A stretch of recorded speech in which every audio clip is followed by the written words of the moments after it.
ثنيات الوداع وجب الشكر علينا ما دعا لله داعي يا نبي سلام عليك يا رسول سلام عليك يا حبيب سلام عليك صلوات الله كريمك تصور خيال ترسينا मेरे आरज़ू मोहम्मद मेरे जुस्तजू मदीना या नबी सलाम अलैका या रसूल सलाम अलैका या हबीब सलाम अलैका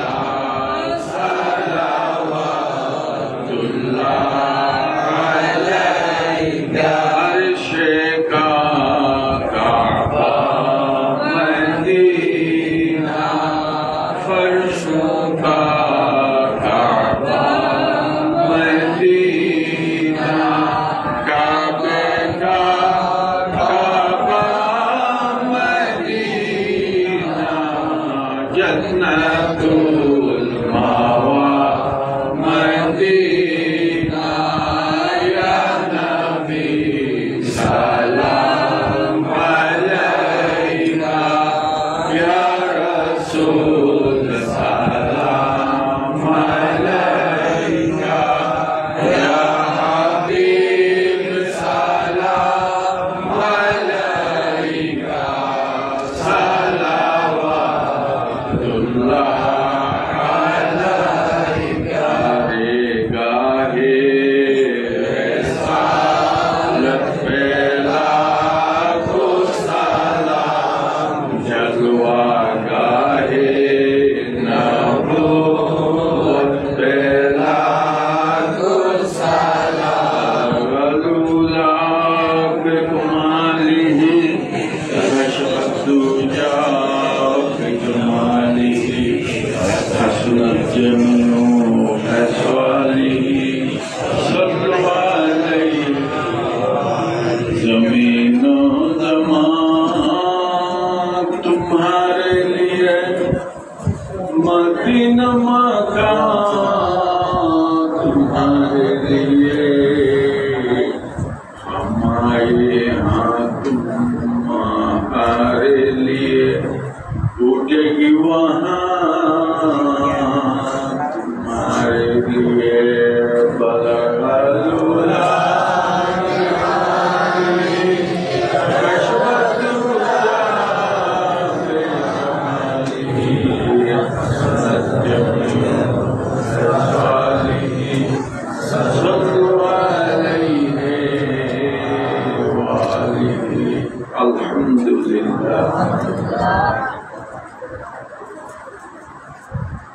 আল্লাহ পাক দয়া করে মেহেরবানি করে শশীদলের এই আল আমিন বারিয়া খানেকা শরীফে এই মাহফিলে আমাদের সকলের আশা বসা শোনা উপস্থিতি আয়োজন